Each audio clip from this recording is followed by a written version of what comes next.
डिसेंबर महिन्यात ताई ठरवली आणि तिला लायब्ररीला भेट दिली होती आणि गप्पा मारता मारता कवितेचा विषय निघाला आणि अक्षरशः एका फक्त विनंतीला मान देऊन ती लगेचच तिने आजची तारीख आपल्याला देऊ केली. तर ताई थँक्यू सो मच.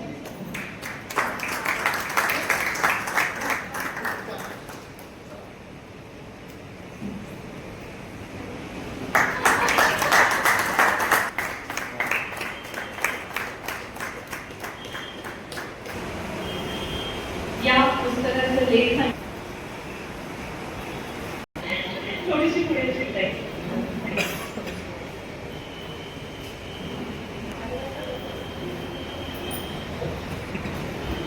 आता पूजाने माय पब्लिकेशन सिद्धीची गोष्ट बाकी तिच्या सगळ्या कामाबद्दल सगळं सांगितलं, तिचा एकूण प्रवास सांगितला. ममताजी, आज प्रेम दिन आहे आणि प्रेम दिवस आहे. सगळेच जण आपण सेलिब्रेट करतो. पाश्चात्य संस्कृती वगैरे जरी म्हटली तरी काय हरकत आहे ना एक दिवस साजरा करायला. पण प्रेम हे वेगवेगळं असतं. वेगवेगळ्या प्रकाराने त्याचा अनुभव घेता येतो, वेगवेगळ्या पद्धतीने ते वाटता येतं. आणि माझ्या मते माईंचं जे कार्य आहे प्रेम, वात्सल्य रूपी जे प्रेम आहे ते त्यांनी इतकं दिलंय. आणि आज त्या नाहीयेत वगैरे असं म्हणवतच नाही, त्या आहेत कुठेतरी. आजताही जे कुठेतरी बसलेले असतील आणि वाटत असतील आपल्या वाट्याचं प्रेम. तुझ्या दृष्टीने हे जे सगळं प्रेम आहे, तू आज जे संस्थात्मक काम करतेस, माईंचा वारसा खरी वाहक म्हणून पुढे नेतेस, तर काय सांगशील का त्याच्याबद्दल? कशी सुरुवात करशील त्या सगळ्याची? नमस्कार मंडळी. मुळात आज जेव्हा इथे चिंतीची गोष्ट पुस्तकाला प्रकाशित होते, खूप हळवं झाल्यासारखं वाटतंय. 4 जानेवारी माईंचा 4था स्मृतिदिन होता. त्या दिवशी आपण पहिली आवृत्ती प्रकाशित केली आणि आज मला गडकरी दंडायला आठवत आहे. 1988 साली जेव्हा मी 10वीला होते तेव्हा 16 ऑक्टोबर 1988 गडकरी दंडायकर सकाळी 10 वाजता मी वनवासी या पुस्तकाचं प्रकाशन झालं होतं ठाण्यामध्येच. अनुदाय बाबांच्या हस्ते आणि माधव गडकरी होते. म्हणजे तो एक दिवस आणि आजचा एक दिवस. मला वाटतं जसं पूजा म्हणाली की टेक्निकल गोष्टींमुळे दुसऱ्या आवृत्तीला उशीर झाला, तर त्याचं कारणच हे असेल की ही कदाचित माईंचीच इच्छा असेल की माझी दुसरी आवृत्ती ठाण्यामध्ये प्रकाशित होऊ दे. कारण माझं पुस्तक तिथे प्रकाशित झालं होतं. तिच्या इच्छेनेच आहे, तिच्या इच्छेशिवाय काही नाही. त्यामुळे खूप खूप धन्यवाद की तुम्ही हा योग सोडून आणलात, तुम्ही मला आमंत्रण दिलं आणि हे सगळं दुग्धशर्करा योगासारखं जोडून आणलं. खूप धन्यवाद तुम्हा सगळ्यांचे.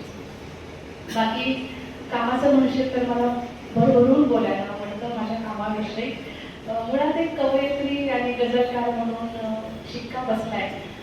तो छंद आहे, ती आवड आहे, पण जे पॅशन आहे, जी जबाबदारी आहे, जे कर्तव्य आहे, जो वसा आहे, तो माझ्या कामाचा आहे.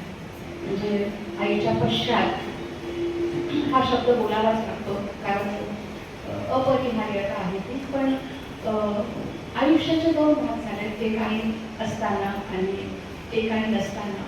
आई असताना एक बेजबाबदारपणा होता, एक बेपर्वाई होती, कुठलीही काळजी नव्हती, चिंता नव्हती, कशाची भीती नव्हती, कुठलं टेन्शन नव्हतं. कारण आई आहे, आई बघेल, आई करेल, आईला सांगू, आई आहे ना, असं सगळ्या गोष्टींचं उत्तर आई असायची. पण आई गेल्यानंतर जी तुम्हाला पासवणारी लहान असते ती अचानक नाहीशी व्हावी. एखादा पर्वत असतो म्हणजे त्या शाळेमध्ये तुम्ही उभे आहात, तो तुम्हाला ऊन वारा वादळापासून वाचवतो आणि तो नाहीसा वापस डोळ्यासमोर खूप काय म्हणतो आपण एकटं पडणं किंवा ज्याला काय म्हणता येईल ते सगळं निघून गेलं आहे. तुमचं संरक्षणच निघून गेलं आणि आता जे आहे ते तुम्हाला फेस करायचे अशीही एक अवस्था आली. साधारण 6-7 महिन्याची अवस्था होती ती. पण त्या 6-7 महिन्यांनी खूप शिकवलं. खूप सारी जवळची माणसं लांब गेली आणि खूप सारी अनोळखी माणसं जवळही आली. त्यामुळे जे संस्थेला बळ देणारे हात आहेत ते कमी नाही झाले. मी कधीच गडगाणा गात नाही, मला कधीच रिकामा क्लास दिसत नाही. जर तो अर्धा असेल तर मला तो कायम अर्धा बनलेला दिसतो. हे माझ्या आईने मला शिकवले, कारण माझी आई कधी कुठल्या गोष्टीवर रडताना किंवा खेळ व्यक्त करताना किंवा कृत व्यक्त करताना मी पाहिलं नाही, त्यामुळे तिचे संस्कार आहेत ते. बाकी काम ज्या पद्धतीने सुरू आहे त्याच पद्धतीने सुरू आहे. आईचे संस्कार, तिची तत्व, तिने घेतलेल्या ज्या पद्धतीच्या काळजा तिची सगळं तेच, म्हणजे इव्हन जेवणाचे मेनू सुद्धा तेच आहेत. आणि मुलं त्याच पद्धतीने शिकतायत, पुढे जात आहेत. माझ्या संस्थेमध्ये मुलं इंजिनिअरिंग करतायत, फार्मसी करतायत, हॉटेल मॅनेजमेंट करतायत, कॉम्प्युटर करतायत. त्यामुळे आईचं जे स्वप्न होतं ते तिला खूप शिकायचं होतं, पण तिला शिकता नाही आलं. ऑफकोर्स त्या चिंतेची गोष्टमध्ये तुम्हाला ते सगळं ऐकायला मिळेल, वाचायला मिळेल. पण ती सगळी स्वप्न आता संस्थेतली मुलं जेव्हा पूर्ण करतायत तेव्हा असं वाटतं की आई आहे आणि देवही आहे. हे प्रेम जे आहे तुझं तुझ्या कामावरती, तुझं तुझ्या छंदावरती, तुझं मुलांवरती, आणि एकूणच जसं तू भरभरून करतेस तेवढं मी तुला ओळखते. तुझ्या चेहऱ्यावरती कायम असं प्लेझंट स्माईल असतं. सगळे तुझे फोटो बघावेत किंवा आता बोलताना सुद्धा काय आहे प्रेम ही भावना तुझ्यासाठी? नाही शब्दात सांगता येणार. खूप लिहिलं, खूप गल्ला लिहिल्या, खूप कविता लिहिल्या, पण आणि मुळात आपण उगाच ते एका व्यक्तीशी संबंधित किंवा असं काहीतरी करतो. मुळात आईचं लेकरांवर असतं, आपलं आपल्या भावंडांवर असतं, आपल्या आजी आजोबांवर असतं, आपल्या मित्रांवर असतं, आपला सखा असतो, आपला गुरु असतो, शिष्य असतो, कुणावरही असू शकतो. आपलं इव्हन आपल्या घरावर प्रेम असतं, घरातल्या कुंडीतल्या रोपट्यावर आपला जीव असतो, त्याला आलेल्या फुलावर आपला जीव असतो. त्यामुळे ही काही कुठल्या व्याख्येमध्ये ही नाही संकल्पना करतायत, पण माझ्या लिखाणाचा कायम प्रेम हा भाव केंद्रस्थानी राहिला आहे आणि कायम तेच लिहिलं गेलंय. त्यामुळे ठीक आहे, मला काहीच हरकत नाही माझ्या गजला सादर करण्यासाठी. सुरुवातीलाच एक गजल घेते की स्पर्शात नदी होती, नजरेत झरे होते. स्पर्शात नदी होती, नजरेत झरे होते, जे प्रेम तुझ्यावर होते खरे खुले होते. जे प्रेम तुझ्यावर होते खरे खुले होते. घरात माझ्या सगळ्या भिंती कोऱ्या होत्या. घरात माझ्या सगळ्या भिंती कोऱ्या होत्या. मनावर माझ्या किती किती चढे होते. मनावर माझ्या किती किती चढे होते. कुठे काय होते रे माझे सांगायला, कुठे काय होते रे माझे सांगायला. तू माझा होतास एवढेच पुरे होते. तू माझा होतास एवढेच पुरे होते. नंतर नंतर ऊन वाढले नात्यामध्ये. नंतर नंतर ऊन वाढले नात्यामध्ये. आधी आधीचे पावसाळे बरे होते. आधी आधीचे पावसाळे बरे होते. आणि खोटे काही लिहिले नाही लिहिता नाही. खोटे काही लिहिले नाही लिहिता नाही. या गझलेमध्ये सगळे शेर खरे होते. या गझलेमध्ये सगळे शेर खरे होते. स्पर्शात नदी होती, नजरेत झरे होते, जे प्रेम तुझ्यावर होते खरे होते. क्या बात आहे, क्या बात आहे. पहिला तुझा जरा चालू ना टी20 पटकन जरा सिक्सर वगैरे होतं म्हणतात, तर पहिल्याच बॉलला सिक्सर मारलेली आहे ताई. ताई तुझं अक्षर किती सुंदर आहे ना. म्हणजे आता वही उघडल्या उघडल्या पटकन दिसतं म्हणून. ताई आत्ता जो पहिला शेर तू घेतला, स्पर्श खूप महत्वाचा प्रेमभावनेमध्ये. तर ह्या स्पर्शावरती सुद्धा तू बरंच काय काय वेगवेगळं लिहिलंयस, वेगवेगळ्या शेरांमधून तू प्रकट झालीयस. तर आम्हाला असं काहीतरी छान ऐकू ना. मला एक किस्सा सांगायला आवडेल. किस्सा म्हणण्यापेक्षा मलाही ते तू स्पर्श म्हटल्याबरोबर एकदम डोक्यात आलं. माझी आई काही शिकलेली नव्हती, तिला काही मानसशास्त्र हा विषय काही अभ्यासाला वगैरे नव्हता. पण मला अजून आठवतंय की जेव्हा जेव्हा लहान लेकरं संस्थेमध्ये दाखल व्हायची, की ज्यांना स्वतःचं नावही धड सांगता येत नाही, एका हाताने चड्डीवर ओढते, शर्टाचं बटन तुटलेलं आहे, किंवा एखादा झगा घालून एखादी मुलगी आली, माझी आई सगळ्यात आधी काय करत असेल तर तिला भरपूर पाण्याने खसा आंघोळ घालायची. म्हणजे काढणारे पाणी, आणणारे साबण, आणणारे कपडे नसतील तर दुकानातनं कपडे आणले जायचे. पण तो एक सोहळा असायचा, तिची पहिली आंघोळ त्या लेकराला, आणि ती रंगून त्या लेकराला आंघोळ घालायची. म्हणजे कुठे तेव्हा ते हात पाय नसायचे, दगड वगैरे असायचे, पण ते लेकरू जीवाच्या आकांताने ओढायचं. म्हणजे तेव्हा आम्ही सगळे असे कमरल वाटते उभारायची, काही सुटका कधी होईल आता.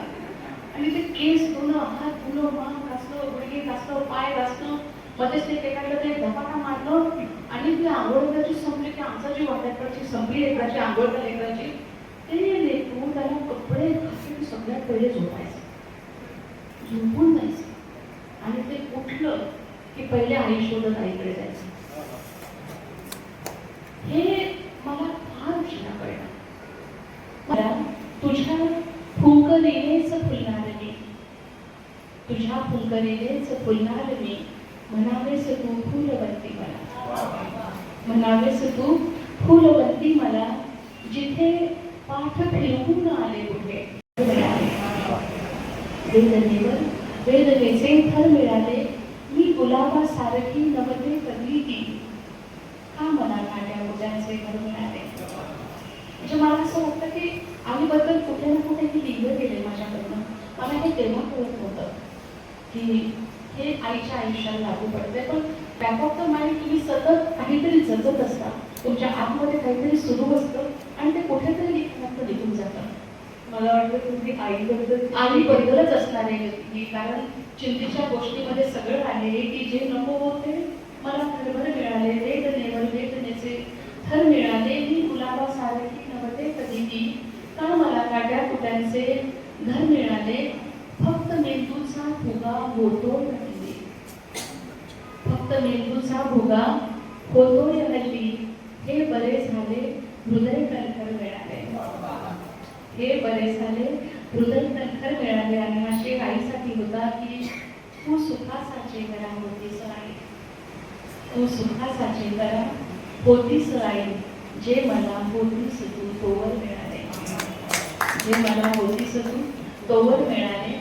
आणि गजल बघा की ऊन चढले म्हणू की उतरले म्हणू, काय सरले म्हणू काय उरले म्हणू, ऊन चढले म्हणू की उतरले म्हणू, काय सरले म्हणू काय उरले म्हणू, काय केल्यावरी चैन पडते मला, काय केल्यावरी चैन पडते मला, आठवू मी तुला की विसरले म्हणू, आठवू मी तुला की विसरले म्हणू, मुहलुनी कधी घाव आलेच तर, मुहलुनी कधी घाव आलेच तर, झाड गुलमोहराचे बहरले म्हणू, झाड गुलमोहराचे बहरले म्हणू, सोबतीने जगू जन्म पुढचा तरी. हा व्हॅलेंटाईन डे आहे. सोबतीने जगू जन्म पुढचा तरी, आमचे फार आधीच ठरले म्हणू, आमचे फार आधीच ठरले म्हणू, आणि मी आविर्भाव आणू तरी कोणता, मी आविर्भाव आणू तरी कोणता, जिंकले मीच की मीच हरले म्हणू, जिंकले मीच की मीच हरले म्हणू, ऊन चढले म्हणू की उतरले म्हणू, काय सरले म्हणू काय उरले. दोघांमध्ये काहीतरी आहे, आपल्या दोघांमध्ये काहीतरी आहे, हा नियम लागू असावा एकमेकांना, हा नियम लागू असावा एकमेकांना. तू बरा आहेस तर मीही बरी आहे, तू बरा आहेस तर मीही बरी आहे, हा दुरावा आपल्यामधला खरा नाही, हा दुरावा आपल्यामधला खरा नाही, ओढ जी दोघात आहे ती खरी आहे, ओढ जी दोघात आहे ती खरी आहे. आणि गझल बघा की जन्मभर एक जागा अढळ राहिली, जन्मभर एक जागा अढळ राहिली, वादळाभोवती वावटळ राहिली, वादळाभोवती वावटळ राहिली, खातल्या येड झाला सुखाने जरी, वेदना जीव गेली अढळ राहिली, घातल्या येड झाला सुखाने जरी, वेदना जीव गेली अटळ राहिली, राहून तो सोबती राहिला, दूर राहून तो सोबती राहिला, एक बाजू मनाची सबळ राहिली, एक बाजू मनाची सबळ राहिली, भेटली रोज कित्येक वळणे मला, भेटली रोज कित्येक वळणे मला, पण तरी वाट साधी सरळ राहिली, पण तरी वाट साधी सरळ राहिली, वेळ लावून या दूर गेला ऋतू, वेळ लावून या दूर गेला ऋतू, वेळ सांभाळण्या पानहळ राहिली, वेळ सांभाळण्या पान,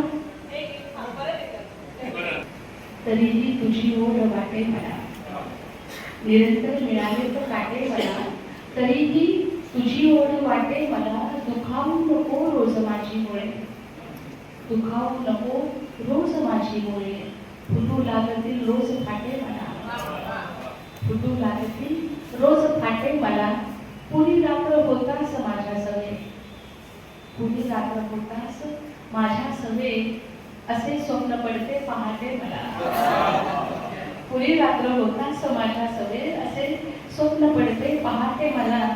आणि गजल बघा की येऊन थांबते ऊन जसे दाराशी, येऊन थांबते ऊन जसे दाराशी, मी तुला इमॅजिन करते माझ्या पाशी, येऊन थांबते ऊन जसे दाराशी, मी तुला इमॅजिन करते माझ्या पाशी, तू हात जरासा हाती घे ना माझा, तू हात जरासा हाती घे ना माझा, लोळण घेतील सुखे माझ्या पायाशी, लोळण घेतील सुखे माझ्या पायाशी, काढले हवे ते अर्थ म्हणे सगळ्यांनी, काढले हवे ते अर्थ म्हणे सगळ्यांनी, बोलून बघूया आज पुन्हा सगळ्यांशी, पहिली श्रोताच ती असायची. अच्छा.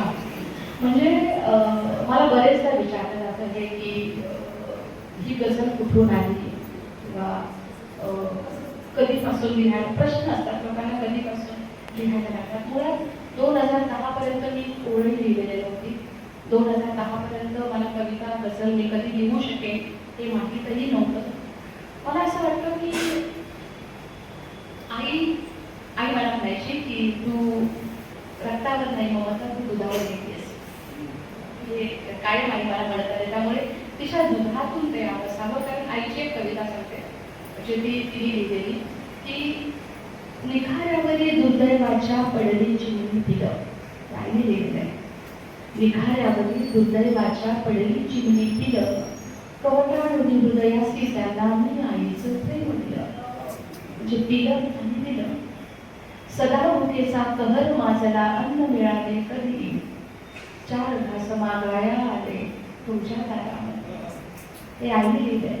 म्हणजे दिलं पिलं हे जे यमक तिने जोडवले होते ना कुठे ती लय किंवा ती गेयता तिच्या दुधातून माझ्याकडे आली असावी.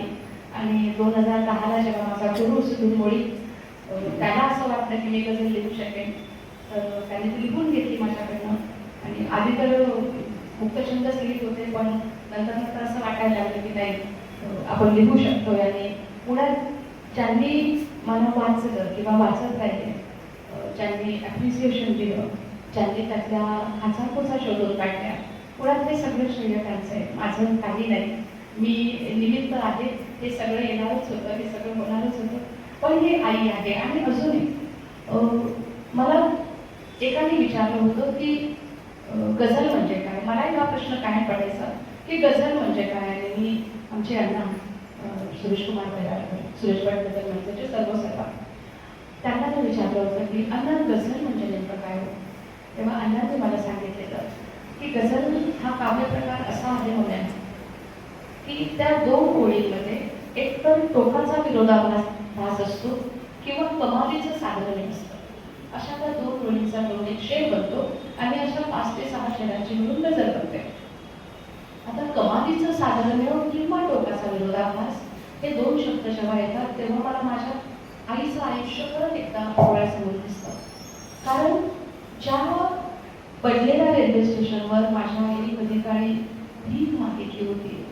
बडनेरा आणि अमरावती ही जुळी शहर आहेत ज्या बडनेरा स्टेशनवर माझ्या आईने कधी काही भीक मागितली होती, त्या अमरावतीच्या गाडगेबाबा युनिव्हर्सिटीच्या ती सिनेटवर होती.